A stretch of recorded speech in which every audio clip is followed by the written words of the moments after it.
Baik, bismillahirrahmanirrahim. Assalamualaikum warahmatullahi wabarakatuh. Sampai berjumpa kembali teman-teman di podcast Ingenio Belajar Online. Bertemu lagi bersama saya Asep Sufyan Sauri. Kali ini saya kedatangan tamu istimewa jauh-jauh dari Yogyakarta ya, dari Yogyakarta, tapi hadir melalui melalui daring begitu ya, karena kita saat ini memang masih masih terus membatasi begitu ya untuk bertemu secara offline nanti, tapi mungkin nanti suatu saat podcast kita akan lakukan secara tatap muka langsung gitu ya, apabila pandemi ini sudah mereda. Nah, untuk di episode kali ini saya kehadiran tamu gitu ya. Beliau adalah, mungkin nanti beliau yang akan memperkenalkan diri lebih mendalamnya ya. Beliau namanya adalah Bu Herni Susianti ya. Beliau dari SMK 1 Delingo ya Bu ya, atau Iya, SMK 1 Delingo. Oke, di Kabupaten apa Bu? Bantul. Oh, Kabupaten Bantul. Oke, kita langsung sambut saja ya. Kita beri tepuk tangan untuk Bu Herni. Oke, selamat datang Bu Herni di Ingenio Belajar Online. Apa kabar Bu? Alhamdulillah baik. Alhamdulillah kabar baik ya. Assalamualaikum. Waalaikumsalam warahmatullahi wabarakatuh. Ibu ini sedang di sekolah ya kayaknya ya Bu ya? Ya, ini masih di sekolah. Masih di Nanti sekolah. sampai sekitar 4. Oh, masih ini ya Bu ya, masih ujian semester ya? Semester. PAS ya, PAS betul-betul. Berarti anak-anak masih PAS-nya daring berarti ya Bu ya? Ya. Masih daring gitu ya, tapi Bapak Ibu gurunya standby di sekolah gitu. Iya. Ya, selamat datang Bu di podcast Ingenio Belajar Online. Ya, saat ini mungkin kita ingin ngobrol-ngobrol Bu. Jadi teman-teman pendengar ataupun yang menonton podcast ini, Bu Herni ini saya ketemu di sebuah event. Di sebuah event, meskipun eventnya daring gitu ya. Di sebuah event, nama eventnya itu Lomba Cipta Media Pembelajaran yang diselenggarakan oleh Komunitas Media Pembelajaran Dompet Duafa Pendidikan begitu ya. Nah, pada saat itu saya berpartisipasi dan diajak menjadi salah seorang dewan jurinya. Nah, Bu Herni ini adalah finalisnya, bahkan juaranya nih, salah satu juaranya. Juara berapa, Bu? Alhamdulillah juara 3. Wah, hebat. Jadi Bu Herni ini adalah juara 3 kategori SMP SMA kalau tidak salah ya, SMP SMA di Lomba Cipta Media Pembelajaran. Nah, jadi di podcast kali ini kita ingin dengar cerita Bu Herni ya. Kita ingin mendengarkan cerita, siapa tahu ini bisa jadi inspirasi untuk guru-guru, para pendidik di seluruh Nusantara tentang banyak hal gitu ya, cerita-cerita dari Bu Herni. Nah, mungkin yang pertama Bu Herni silahkan untuk memperkenalkan diri.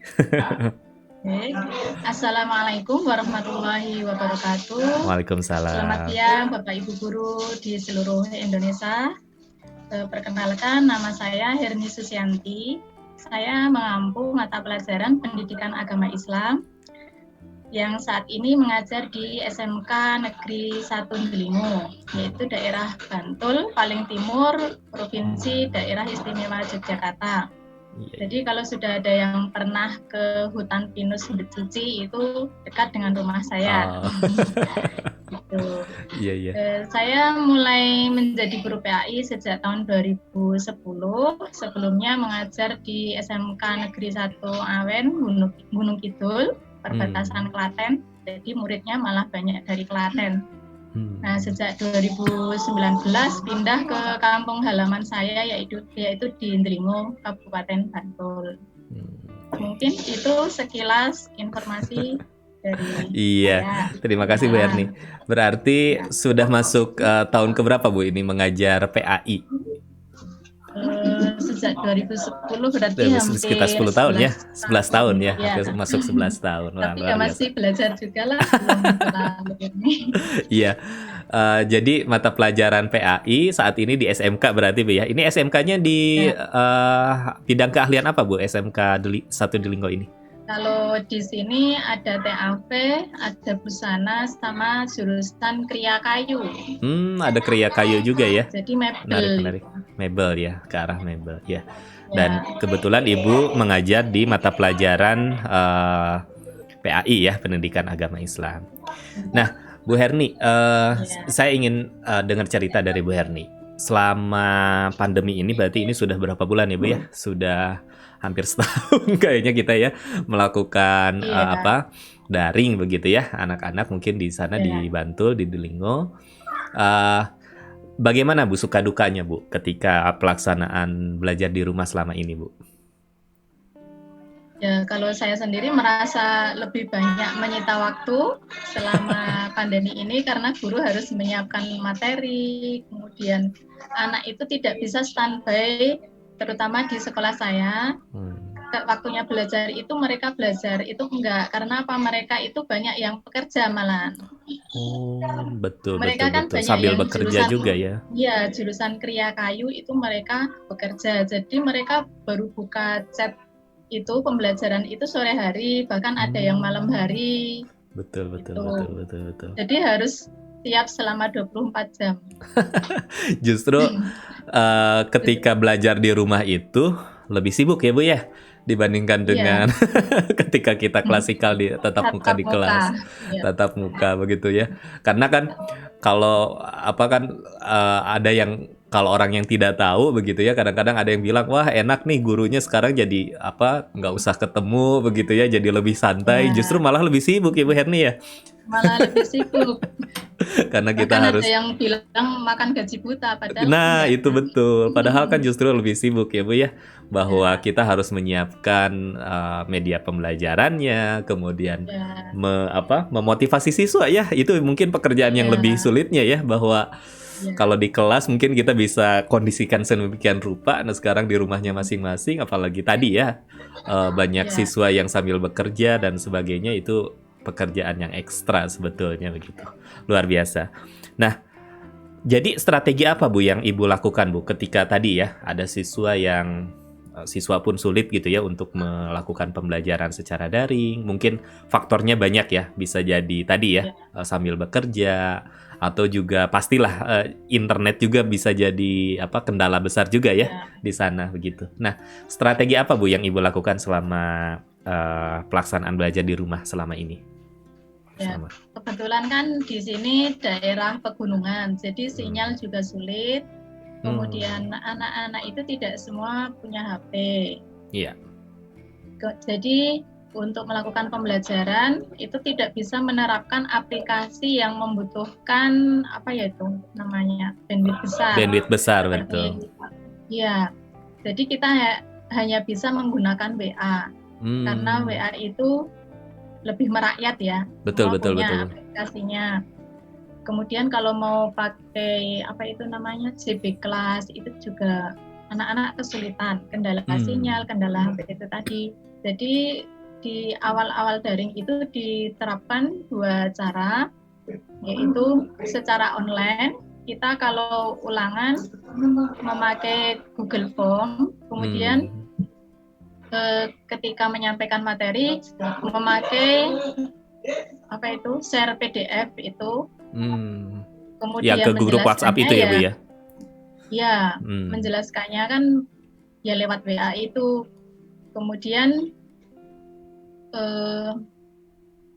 untuk anak-anak yang terkendala sinyal tadi yaitu bisanya ada yang malam itu baru bisa buka materi. Buka materinya ya betul. Kemudian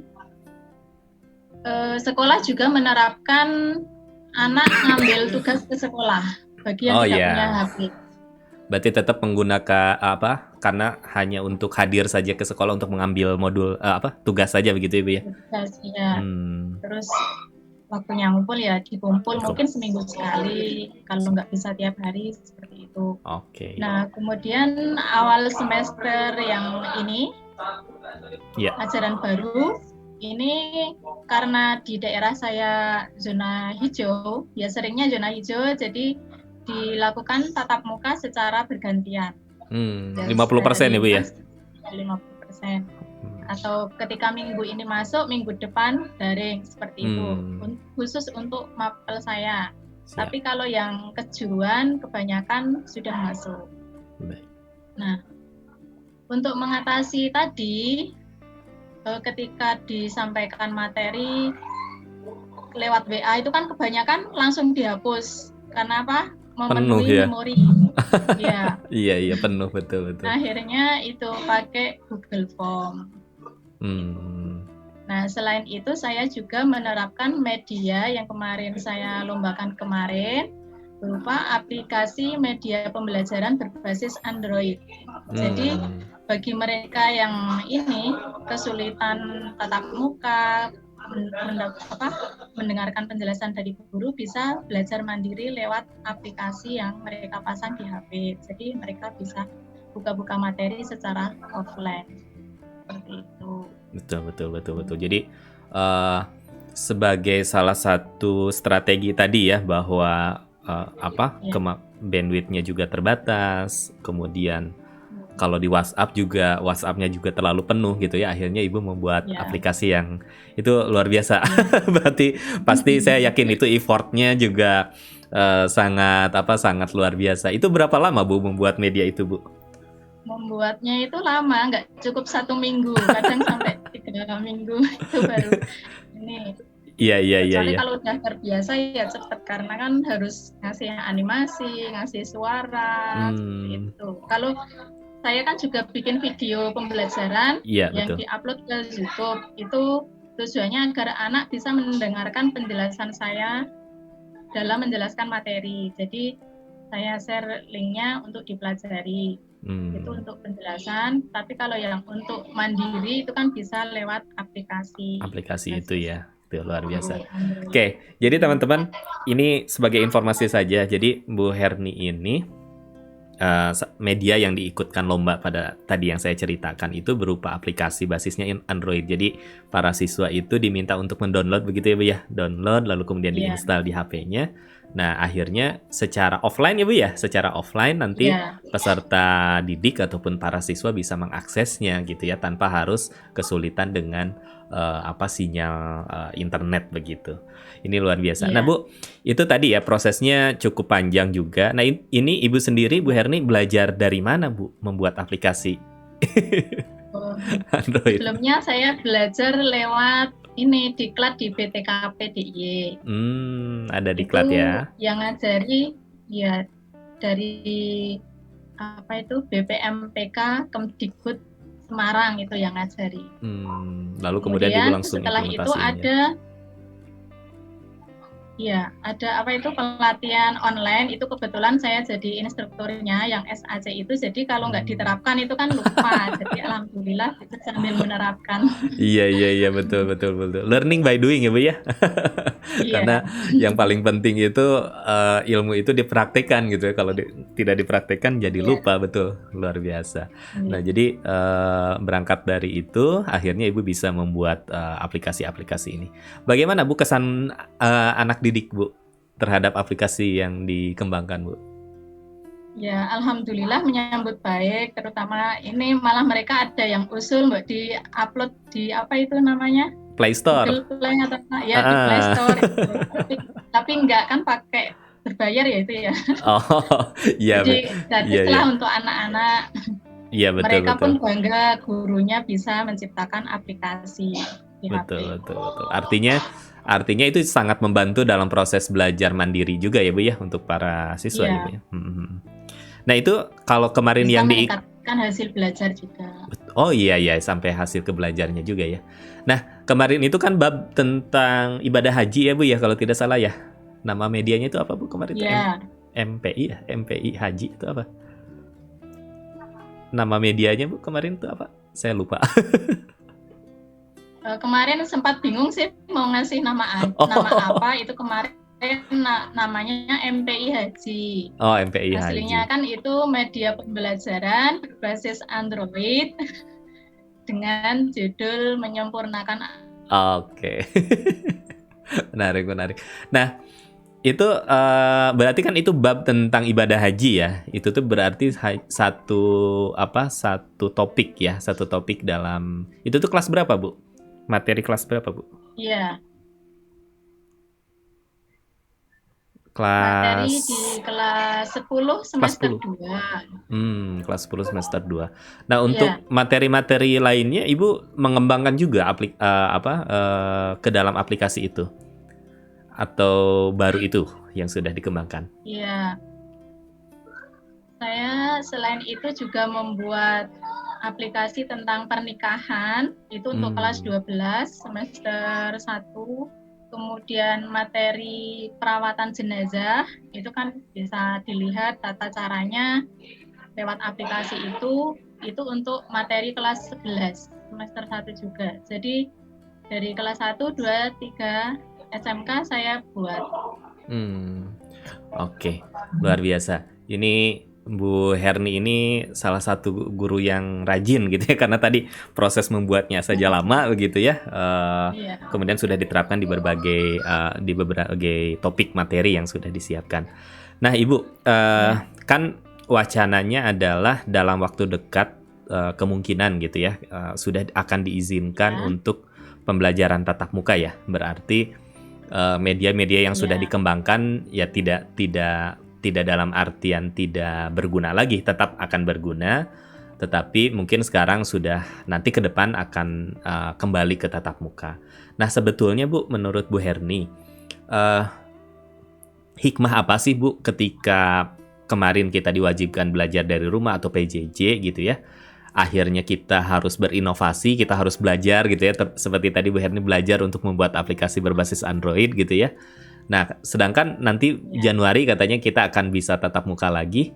Nah, sebetulnya hikmah apa sih yang bisa didapatkan ketika proses pembelajaran jarak jauh selama ini gitu ya, sehingga nanti bisa bisa tetap kita lanjutkan ketika proses pembelajaran tatap muka kembali. Kira-kira menurut Bu Herni pandangannya seperti apa?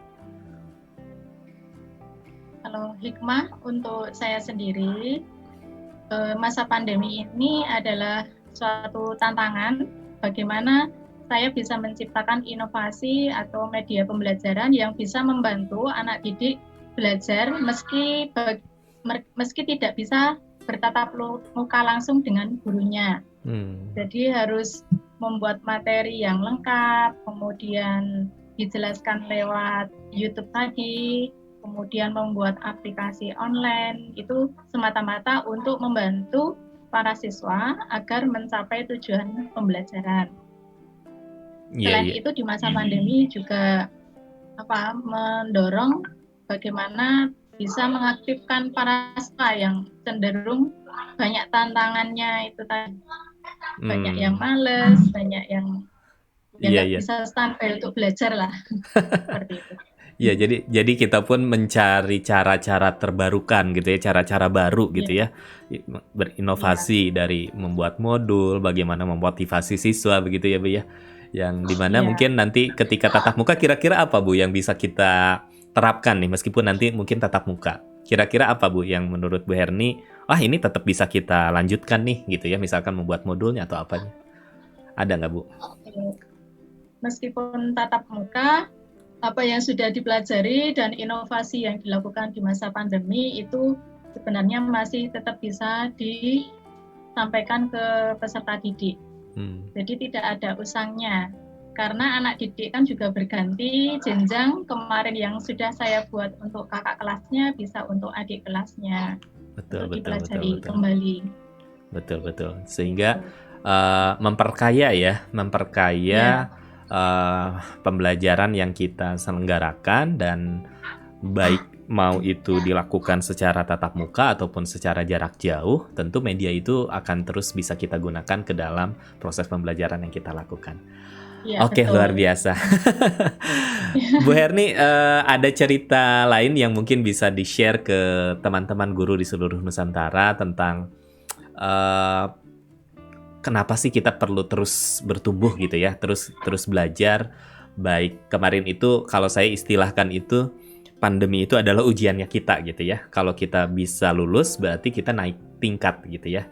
Nah, kira-kira apa sih yang harus selalu dilakukan oleh kita gitu ya sebagai pendidik dan teman-teman guru seluruh Nusantara yang harus kita tetap lakukan dan menjadi motivasi kita untuk selalu berinovasi. Kira-kira ada yang bisa disampaikan Bu Herni? Kita sebagai guru harus siap di dalam segala situasi, baik di masa pandemi maupun tidak, harus selalu memahami segala karakter anak juga, segala kondisi mereka, dan menyesuaikan kebutuhan mereka. Berusaha memenuhi apa yang mereka butuhkan. Ketika mereka mengalami kendala, kita harus siap untuk mencari solusi agar bisa memecahkan masalah untuk mengatasi masalah pembelajaran yang ada. Iya. Seperti itu. Iya. Jadi jangan menyerah Bu ya, jangan menyerah dengan keadaan. Karena ada satu kutipan nih dari salah seorang guru yang pernah juga ikut podcast di Ingenio gitu ya. Katanya guru itu harus banyak akal gitu ya, jangan habis akal gitu ya dengan segala tantangan yang kita hadapi gitu ya. Nah, itu salah satu contohnya adalah Bu Herni ini gitu ya. Bu Herni ini Bapak Ibu sekalian yang sedang menonton ataupun yang sedang mendengarkan, menjawab tantangan dari pandemi ini, menjawab tantangan dari kegiatan pembelajaran jarak jauh ini, salah satunya adalah dengan membuat media pembelajaran yang tadi, ternyata siswanya itu kesulitan bandwidth. Gimana ya caranya? Akhirnya membuat aplikasi. Kemudian mungkin aplikasinya bisa di-download di sekolah gitu ya, karena seminggu sekali mungkin ada waktu untuk datang ke sekolah gitu ya, sehingga meskipun belajar mandiri di rumah itu masih bisa diakses secara offline oleh para siswa begitu. Oke. Terima kasih banyak ini Bu Herni atas kesempatannya. Mungkin nanti Bapak Ibu guru kalau ada keinginan ingin belajar juga membuat aplikasi Android sehingga bisa dilakukan secara offline oleh para siswa-siswanya, mungkin boleh dikontak Bu Herninya nanti Bu Herni kalau YouTube-nya ada Bu, YouTube-nya nanti mungkin nanti berarti YouTube-nya nanti kami minta supaya nanti kita di deskripsi video di YouTube mungkin bisa kita sertakan. Jadi Bapak Ibu di seluruh Nusantara kalau mau sharing misalkan atau mau bertanya tentang media yang dikembangkan oleh Bu Herni, silahkan nanti boleh ya Bu ya kontak ke Bu Herni apakah melalui YouTube ataupun melalui medium lainnya. Oke, itu saja mungkin Bapak Ibu guru sekalian untuk podcast kita kali ini. Sekali lagi terima kasih banyak Bu Herni dan selamat dan selamat kemarin di event yang luar biasa di Lomba Cipta Media kemarin. Bu Herni mendapatkan juara ketiga.